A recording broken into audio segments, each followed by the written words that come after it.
Alex Neil, a defeat here at Burton today. Was it one that, again, you only have yourselves to blame for? Yeah, I think that's 100% what it is. I think we started the game quite lively. We got into good areas at times, looked quite threatening, and then we conceded a goal from a ball getting knocked in a channel, which we don't deal with, which is really poor from us. We then make a change at half time. I thought we looked lively at the start of the second half. We get our goal, and I thought at that stage the players looked sort of lively, they looked good, they looked as if they were going to go on and win it. The fans were behind us and it looked as if there was only one team going to win the game.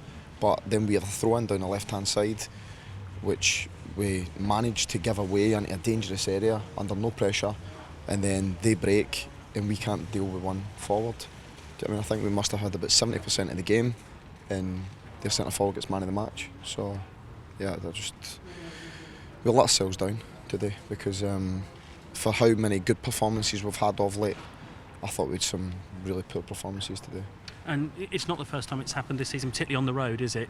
Some performances like that and some really sloppy mistakes. Yeah, and that's what it boils down to, is mistakes. You wouldn't say Burton's had numerous clear-cut opportunities that they've worked really well. What's happened is we've given a ball away for the first goal, we've then given a ball away for the second goal, and then we're playing sort of pass back and forward between my centre-back and my goalkeeper in the 6-yard box. Do you know what I mean? So, yeah, it's just... These are the games that you've got to come away and win. Do you know what I mean? And these are the games that this season we've struggled with. And I was hoping that we'd overcame that, but obviously we haven't. Yeah, particularly after the Barnsley game, you were questioning the mental strength of your squad away from home. Do you find yourself asking the same questions again tonight? No, because I think mentally, I thought we competed in the pitch. I mean, there wasn't as if we were losing battles and they pinned us in at any stage.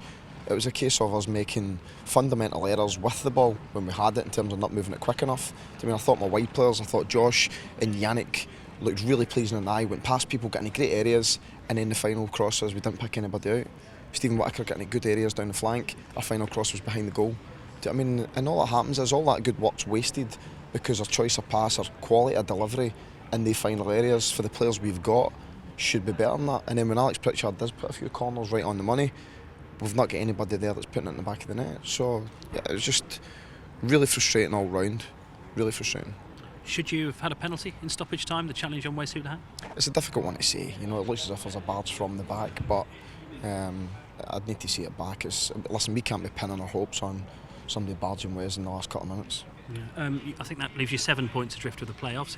Realistically, how difficult is that going to be to catch now? Well, it depends on the next game. I mean, we win the next game, they lose the next game, it's down to 4 and then it's realistic again. So, but listen, we can't afford any more of them. Do you know what I mean? Because we were basically the makers of our own downfall today, and it's just basic errors, not winning headers, not clearing the ball when we should. It's nothing special. I mean, it really isn't. It's just about doing the right thing at the right time, which the frustrating thing is over the last 7 games, the lads have did that really, really well. But today we haven't. Moving on to the next game, it is 8 days away. How pleased are you now to have a break, given the number of players you've got out injured and probably struggling fitness-wise? Yeah, I think today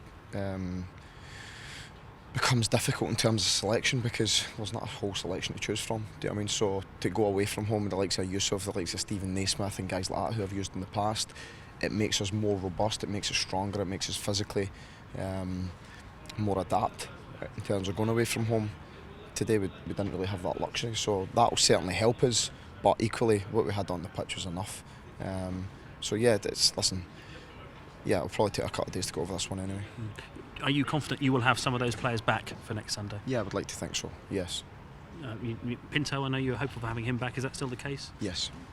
That is good news. It's a huge game, isn't it? I mean, it always is when you play Ipswich, but particularly having lost here, the fans are going to want a reaction, and in those circumstances in particular. Yeah, and to be honest, we need a reaction for us as a group. Do you know what I mean? Because they're fully aware that they've let themselves down today. They're frustrated with themselves and each other because we should have won the game and we didn't. Thanks, Alex. Thank you. Cheers.